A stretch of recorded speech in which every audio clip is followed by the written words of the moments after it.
Hello everyone, a big welcome to my podcast and got to say today's not looking very bright.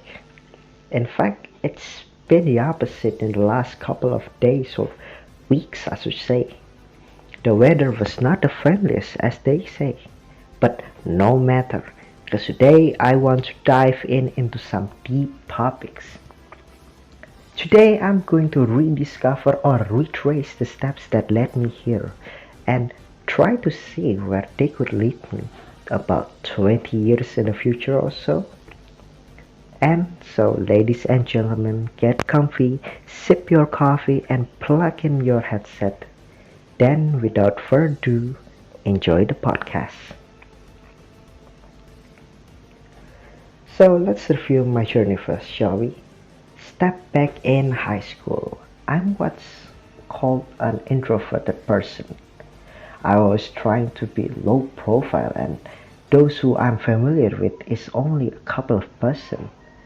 And though I was happy, I felt like there was more than this that I could do. So I muster up all the courage I have and try to be an extrovert for once. And safe to say, the result has been fruitful. For as long as I remember, since I arrived in Yogyakarta, I've made a lot of friends, lots of good connection, and many happy memories. Then on to the next topic. Uh, there is a serious question that I want to answer. Um, so if I have to see myself in about 20 years to the future, of course, goal is to be a teacher, specifically a lecturer. And if in 20 years I manage to become one, I would say that's mission accomplished for me because I think I think I heard some sort of calling for that type of profession. You know what I mean? So that's why I joined the ELSP program in the first place. And in 20 years, I would like to think that I will return to Bali and have a job there. And yeah, I can give you a number of reasons, which include a higher pay grade in Bali, being more familiar with the environment and community there, and lastly, if I do decide to be a teacher, I think to me there is no other better place to start than in Bali. But what if in 20 years I suddenly feel a change of direction to other things? And what would that be? Curious. Well, if that happens in the future, I think I still will be in occupations that evolves around the education sector. Maybe as a principal or part of school board member. Because I really believe that I have what it takes and is needed to fulfill the role of a leader, which I believe includes school management, financial expertise, a good social skill. Then why principal, you might ask? Because again, I want to stay close to the education sector and if not a teacher, a principal is something I intend to do in the future. And maybe third theory in this crazy multiverse could be me as an entrepreneur or working in the financial sector. Why, you might ask? Because my father is already an expert in those areas and actually wanted one of his sons to follow in his footsteps. And so I'm quite confident to say that I'm not too bad in economics and financial either. Fun fact, after English, economics was my second favorite subject. So let's just say that I'm also skillful in those areas. Though, though I imagine in 20 years or so, the profession of a teacher will be a bit different than what it is now.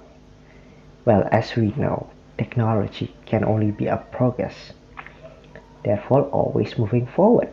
And and we don't have to wait for the future to see the integration of technology in classrooms. For example, in 2020, during the lockdown, we have a good image of what a classroom be like if we use its full feature.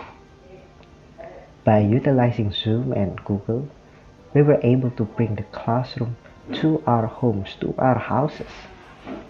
And well, I think that is only the beginning. I think furthermore, we could be having teachers from another country teaching Indonesian kids. I mean, who knows? The possibility is endless out there. But, and there is always a but what do we sacrifice from this? What could we potentially lose from this? Well, the answer is quite many, in fact. Based on my observations during the so-called Zoom classroom, I somewhat lose my ability to write because I'm so used to typing what I need to know, and I think that applies to other persons as well, such as my dear friend Spartan. Oh, and as an extrovert person, I feel so bored in class. I mean, so bored, and not because of the material explained. No, I quite enjoy it, in fact, but because I couldn't physically talk to my friends. And to me, the lack of interaction between teachers and students to students really put a toll on one's social skills, don't you think? And you might ask, what's the proof of all of this? All of this are nonsense. Well, the proof is the majority of ELSP students, especially batch 21, call themselves an introverts. And while it is okay, but having too many is not okay. Colleges and schools should and must be filled with students that were active both in class and out. And I'm sure there are many more that I can add to that, but fortunately the podcast isn't long enough. So let's jump into the next point. So, on to the next topic. What do I want others to know about me? Oh, wow. It's quite a difficult question, quite a heavy one, I should say. But I think the answer to that is I want others, especially other persons and my friends, my mates, to know that I'm an active person. I want people to know that I'm up if I were asked to join a sports activity or an organization or even choir, for goodness sakes. So yeah, let's clear it up. So first thing first, I'm a very active person. Second thing I want people to know about me is that well, I'm quite a good listener and speaker, dare I say it. But yeah, I have listened to lots of complaints, heartbreaks, and advice as well. Then, I think the third one is well, I'm actually quite a versatile as well. I mean, I'm quite capable of operating musical hardware or set up a mini cinema, for example.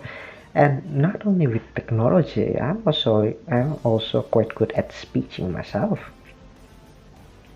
So I think those three is those of many that I want people to know about me, especially my mates. But believe me when I tell you, if you meet me in person, that I am all of those things and much more. Believe me. And maybe one more thing that I want people to know about me is I'm a straightforward person. But this was actually pretty new also because I recently joined a number of events and organizations. Then then I have been in many positions, both as a member or as a coordinator. And in all of them, it made me realize one thing, which is that I'm really am quite a straightforward person. So for instance, imagine when I see someone make a mistake or mistakes have happened. I almost always try to advise or prevent something such as those to happen. I mean, combine them with my active attitude. I felt I was almost I felt like I was almost built to join the lineups of organizations also. Well, I was hoping lots of other people notice these significant advantages because it would be a great addition to a team. So yeah, I think that's a fourth big major crucial thing that I want other people to know and consider also. But can we back to the first topic a bit? So you might think that it is with having an uncertain vision or dreams or even a clear path to a career.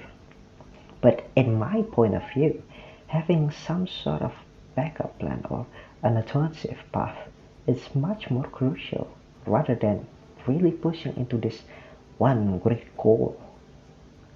The thing, just think about it this way. Let's say that I'm successfully accomplished my goal to be a teacher. But what if it doesn't satisfy me? What if I always thought I could be so much more, but I was already given a fixed position for teaching, having that big responsibility? Now, based on these thoughts, I always presume things ahead will not go as smoothly as silk. Therefore, I make contingencies, like preparing for another career in mind, or learning new skill that can be useful in the future, or so forth. So, yeah, that's just a piece of advice that I want to share with you guys. And this advice I learned from both of my parents and for my previous experience because I think having an alternative path, or you learning another skill that you are unprepared for is quite crucial in life. Ooh, look at the time goes. I think that's quite a lot for today, isn't it? So yeah, just those are just my insights into the depths of my mind. And what I hope you get is one of many aspirations that I mentioned. You can I hope you can learn from the mistakes that I made, or I hope you hear a piece of advice that I give you. Oh, and so with that, I think I'm satisfied to end this podcast. Thank you so much for listening. Grazie ragazzi, and goodbye. Thank you.